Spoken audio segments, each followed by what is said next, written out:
Hey everybody, welcome to my YouTube channel, I Create with Color. My name is Kelli Needham and I'm an independent Stampin' Up! Demonstrator from Brighton, Colorado.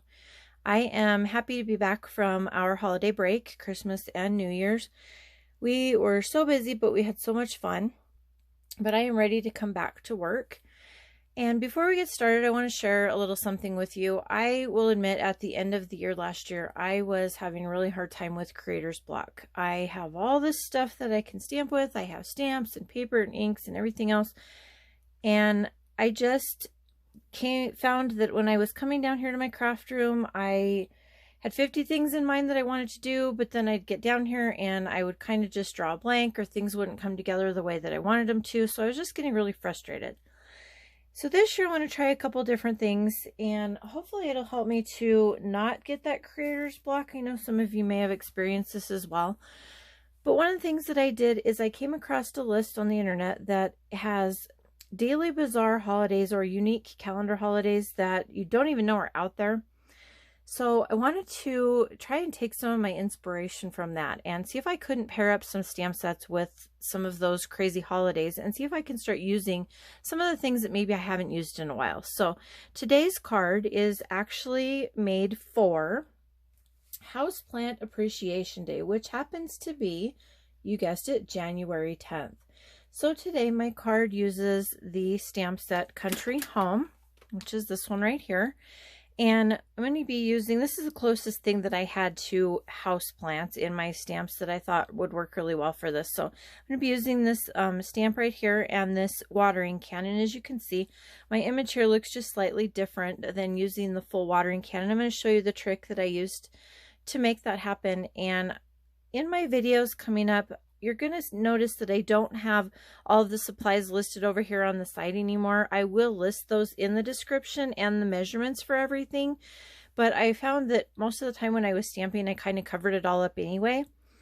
So let's get started and I'll show you some of the products that I used. I am using a new product from our mini catalog, or what I like to call the occasions catalog, since we do have a new occasions catalog or mini catalog, and Celebration has started as well.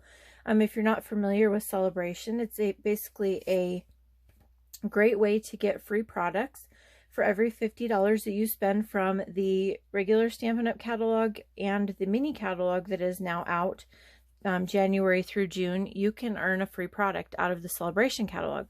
So I encourage you to check those out online, and if you see something that you really like, feel free to place an order on my website, or if you have any questions, you can feel free to contact me and I'll help you, put some things together that you might be able to, make some really cool projects with and use all the time.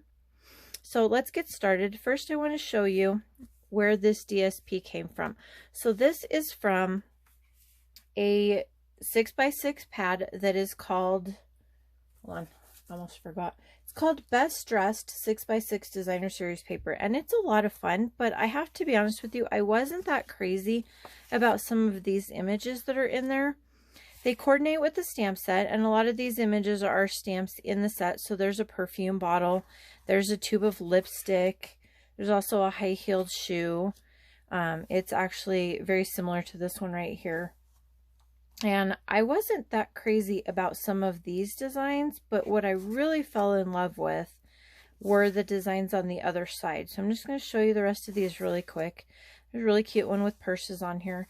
I like them. I think they're very pretty. I just don't think I would use that stamp set very often, so I didn't purchase it.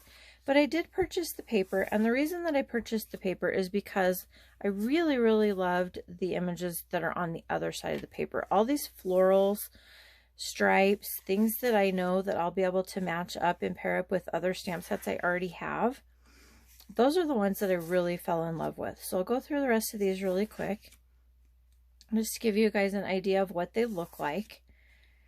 And they're just, a lot of them are really pretty watercolor look. I just fell in love with this side of the paper pack and not so much the other side. There are a few on the other side that I think I might use, but I have been using these like crazy. All right, so there's the different papers that come in that pack, and as you can see, I chose one of the floral floral background papers to use on this. And then I also chose another background paper that is from another pack that we have, and I apologize, the name of it is I'm drawing a blank on it right now, so I will put it in the description. But it is a paper pack that is in the regular catalog, and it has all kinds of different designs that have these shades of green and white and stuff in them, and it's very versatile as well. So once I remember the name of it, I'll let you guys know. So for my card today, what I'm going to do is I'm going to start with a half sheet of cardstock, which is 8.5 by 5. Yes. 8.5 by 5.5, scored at 4 1/4. I apologize there. I do have a piece of Whisper White cardstock that's going to go on the inside. I happen to have already stamped this, so that is cut at 5 1/4 by 4. I have a piece of Designer Series paper that is going to be on the front of my card. That is also 5 1/4 by 4. Then I have some scraps of Whisper White that I have used to stamp all of my images on. So I have stamped the watering can. I have stamped the floral images there. And then I also have with that a piece of Daffodil Delight scrap that I have already die cut with our layering ovals, and a piece of Whisper White that layers right onto that. Now this is the largest scalloped oval in the set, and then this would be the second largest, I believe, oval that fits right on top of that. And then I have a piece of that really pretty floral Designer Series paper that I have cut at 1 3/4, and I just left it the length of the DSP itself, the 6-inch length, because we're just going to cut off what we don't want at the bottom there. So this card is pretty simple. You do your basic stamping. I have used StazOn ink to stamp my images in because I want to show you a little bit of watercoloring that I'm going to do on this. I'm not going to be super particular with my coloring, mainly because I wanted this to just be a fairly simple card and easy for just about anybody to complete. And you can change up the images. You can, you know, swap out whatever other type of image you want to put on here. If you wanted to make a birthday card, a mother's card, or anything, you could do just about any kind of an image on there. And that's what's nice about this layout, is you can use DSP on this back piece, same here, or you can change this up and use a solid piece of cardstock and an embossing folder. But I was trying to use as few supplies as possible today, so I'm sticking with that one stamp set, which is the Country Home, which I showed you earlier. And I do have quite a few different colors of ink pads. You could use markers if you have the markers that go with these colors. Change it up to whatever you guys have that makes it easier for you to do this project. So the piece that I'm going to start with first is I'm going to start with my watering can right here, or milk can, I guess it is. And I'm going to bring in my lovely lipstick ink pad and my Smoky Slate ink pad. I'm going to open those up, and as you can see, I've smushed my ink pad together in the middle so that that transfers that color onto the top of the lid. And I'm going to move my other pieces out of the way. And to color in this can here, I didn't want it all to look like it was metal, so I'm going to color this middle part in with my lovely lipstick. And I'm just using a blender pen, which has a clear blending solution in it. And I'm just going to pick up that color with my blender pen right on the tip of that. And I'm just going to take this and I'm just going to start coloring in my image here. And I'm not, like I said, I'm not being too particular. We are going to be cutting this out, but I do want to get it blended fairly well. And so you do want to work quickly when you're using blender pens. That solution tends to soak into the paper fairly quickly. So you want to make sure that you are coloring fairly quickly, which also is why with this technique, I'm not worrying about staying in the lines quite so much, because we are going to be cutting this out. I just want to make sure that I'm picking up enough ink to kind of blend those colors together and kind of give it, this kind of gives it a little bit of a rustic look because everything is not perfectly even and solid. So once you have that colored in, if you want to add some darker areas, you can come back in and just kind of brush that color in and shade that out a little bit. Gives you a little bit of definition, especially in areas where you might have a little bit of the dark, like where it wraps around the can, where there might be some little dents and dings in the can. You might add a little bit of dark area to that too. And then again, like I said, I want kind of a rustic feel to this. I don't want it to be perfectly smooth. So once I have that done, I'm going to clean off my blender pen brush right on my paper. I'm going to just basically color until the ink comes out clear again. And then I'm going to come back in and pick up my Smoky Slate, and I'm not going to color the whole top of this can because I'm not really going to be using it. So I'm just going to color in that little top ring right there and the bottom edge of the can. And you can see I'm kind of just brushing that color out towards the center. And what that's going to do is that's going to give me a little bit darker areas on the outside. And then that way my can looks a little bit darker already on the edges. So that is all the coloring I'm going to do on that can. I'm going to set that aside and let it dry. I'm going to bring in that floral piece, the floral element, to our card. And once again, I'm going to make sure I clean off my brush between every color so that my colors don't transfer. And we are done with this Smoky Slate. So since I have my lovely lipstick out here, I'm going to come in and pick up some of that. And I'm just going to color these little berries in right here. I really like to do little pops of brighter colors when I do my projects. It kind of balances everything out. If you had everything all muted tones, you kind of lose interest sometimes when you have everything together. So as you can see, those red berries really do stand out. And if you look at the card itself, you can see that those berries just kind of make that pop, and it pulls out the reds that are in here, in your can, and throughout your design. So try to remember that when you're crafting. Try to spread those colors out so that you have a little bit of it here and there so that it kind of all works together. So now I'm going to bring in Daffodil Delight, and I know that these cattail things are not typically yellow, but I was trying to make this go with my project a little bit better, and brown just didn't really work for me. So today they're going to be yellow. And I did mute these down just a little bit by adding a little bit of Smoky Slate to it, just to kind of change the tone of the yellow a little. I really didn't think that it made that much of a difference. So on this one, I'm just going to color them with just the Daffodil Delight. Again, clean my brush off, make sure that it's good to go.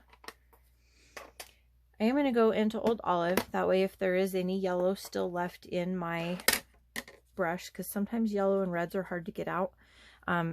Old Olive has a little bit of a yellow color to it anyway. It's more of a yellow green, so it really won't matter much if I have a little bit of yellow left on my brush.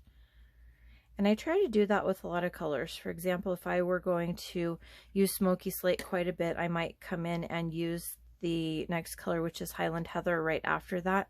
And that way, if there is a little bit of color transfer, you really won't notice a whole lot.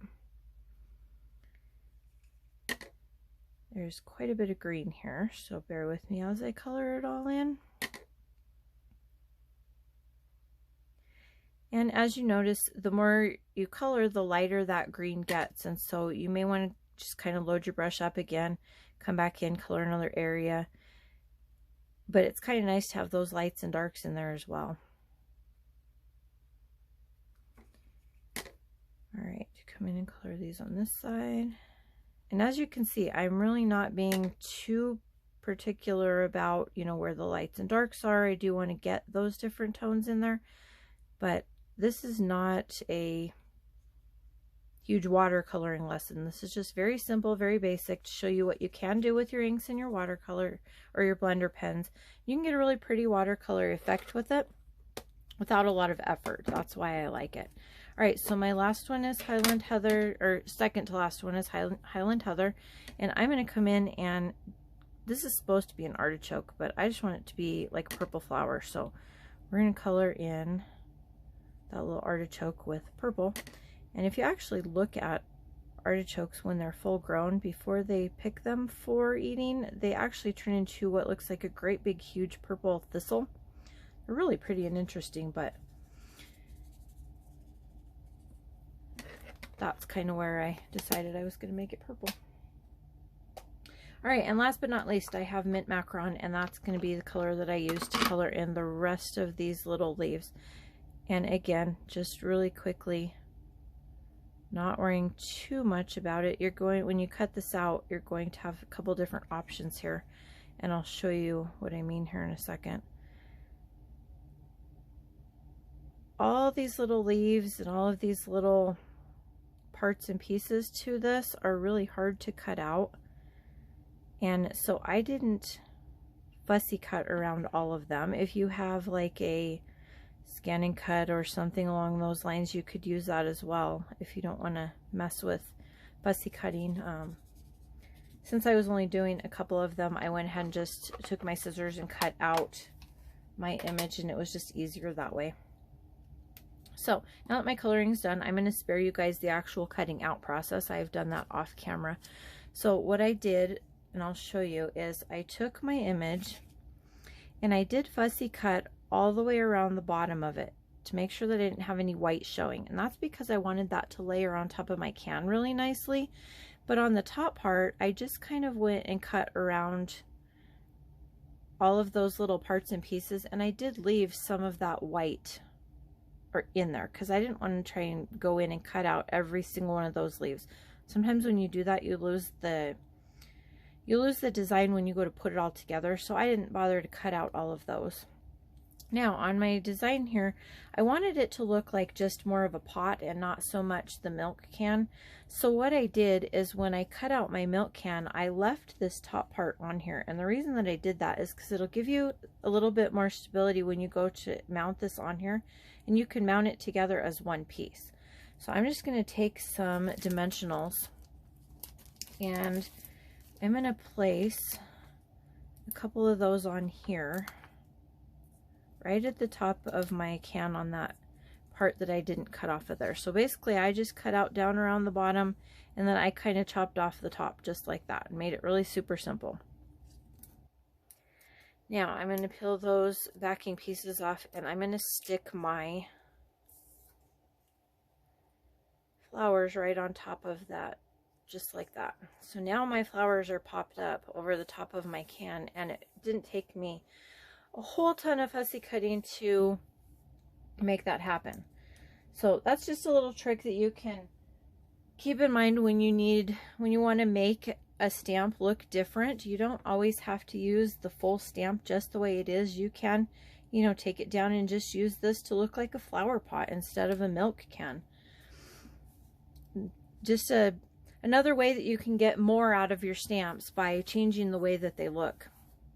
So from here, that is all of my stamping and coloring that is going to be on the front of my card. So I'm ready to put my card together. And I'm just going to layer this. Here's another side of that designer paper too, which is really pretty. It just kind of took away from the card design on this one because it was too busy. But what I'm going to do is just take my tape that just ran out. I apologize. I thought I had more in there. So this is just my Tombow adhesive, or you can use snail, whatever you have on hand, glue sticks, whatever. And I'm going to layer this piece right on the front of my card. Just like that. Now, the next step that I want to do is I want to take that piece of designer paper that I had. This is the one that's cut at 1 3/4 by 6. And I want to figure out how long I want my tail to be. And I think I'm going to make my tail just a little bit longer than the one on this card because I think it will give it a little bit more interest. So I'm just going to take it like that with my fingernail, and I'm just going to cut the bottom of it off. I'm not going to worry about, I want to try to get it straight, but it doesn't have to be perfectly straight. And then I'm going to take my scissors and I'm going to make a cut right down the middle of that, probably about 3/4 of an inch, half an inch up.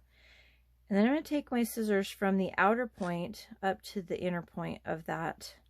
And I'm basically cutting out a little triangle on each side. So there's the first triangle that comes out.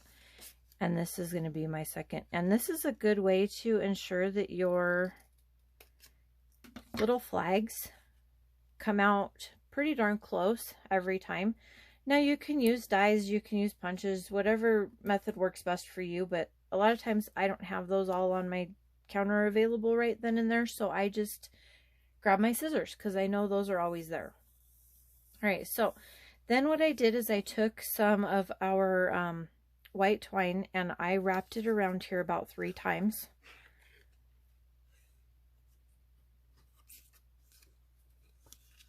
And I left myself enough that I can tie a bow. Now, I know not everybody likes to tie bows. Not everybody has luck tying bows. This is completely up to you guys. If you want to tie a bow, tie a little knot. Tie a separate bow and put it on with a glue dot, whatever works for you. I tend to not have too much trouble tying bows. And I don't know why that is. I just have... I usually tie all the bows for the girls that are...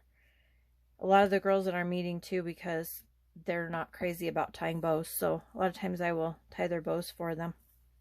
Alright, so now that I have my twine on there, I'm ready to stick this piece down.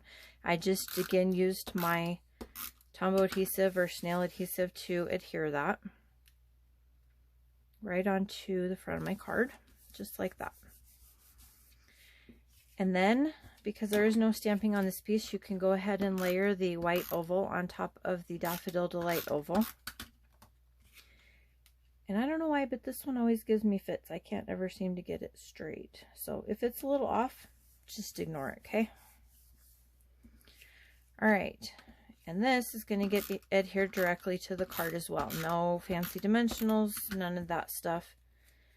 I wanted to keep this one pretty basic. Now I'm going to attach that right to the front of my card, just like that. Now you can add a few extra dimensional pieces in here if you prefer to make sure that this stays sticking up like you want it. I like to use these extra little pieces here. So a lot of times I'll cut those edge pieces and throw them in where I need a smaller piece. Maybe right there. I think those might still even be a little bit big. A couple of these little longer pieces that stick up might need a dimensional behind them. So we'll go with that. So now I am going to put some adhesive on the back of my little flower pot here. And then I'll peel off the backings on the dimensionals. Maybe. And I'm going to stick that right in the middle of my ovals. And voila, there you have it. That is our finished card. Now for the inside, as I kind of showed you guys earlier, I took a piece of Whisper White cardstock and I took this exact same flower stamp right here and my mint Macaron ink. And what I did is I just inked that up really nicely, stamped it off on my paper so that it took some of the ink off, and then I stamped it right on the edge of my card. And I did that twice so that I could get those flowers going down. I just wanted a really light impression. And then I took the lovely lipstick ink and I inked up this saying that's in that set. And it says, "You are the happy to my day." I thought that was just a very fun sentiment that you could give to just about anybody. And it doesn't necessarily have to be for a specific occasion. It could be a thank you card. It could be, you know, hey, I was thinking about you. Just some kind of an, you know, an encouraging sentiment to give to somebody. So I'm going to put that on the inside. And then I did take 2 little strips of the designer series paper that I had left over after I cut my pieces. And I just glued those down here at the bottom to kind of dress it up. Now you could take an envelope and stamp that same floral image across the back of your envelope, down on the bottom corner on the front. Excuse me, I didn't think to do that before I got everything done. So I do not have a matching envelope today. I will try to start doing my matching envelopes to go with my cards so that way when I go to grab everything, I just have everything ready to go. But there you go. There is the finished product right there. If you liked my video today, please hit like and share it with somebody that you think might enjoy it also. I'm going to be doing more of these crazy holidays. I'm going to try to do them, like I said, once a week, once every other week. I will post what the crazy holiday is in the description along with the words crazy holiday, and that way you guys will be able to follow that if you're interested. If you are interested in purchasing any of the products that I use to make my card, you're more than welcome to visit my store at creationcorner.stampinup.net. Leave comments down below if you have any questions. I will try to get back to you as soon as possible. And otherwise, have a great day. Thanks.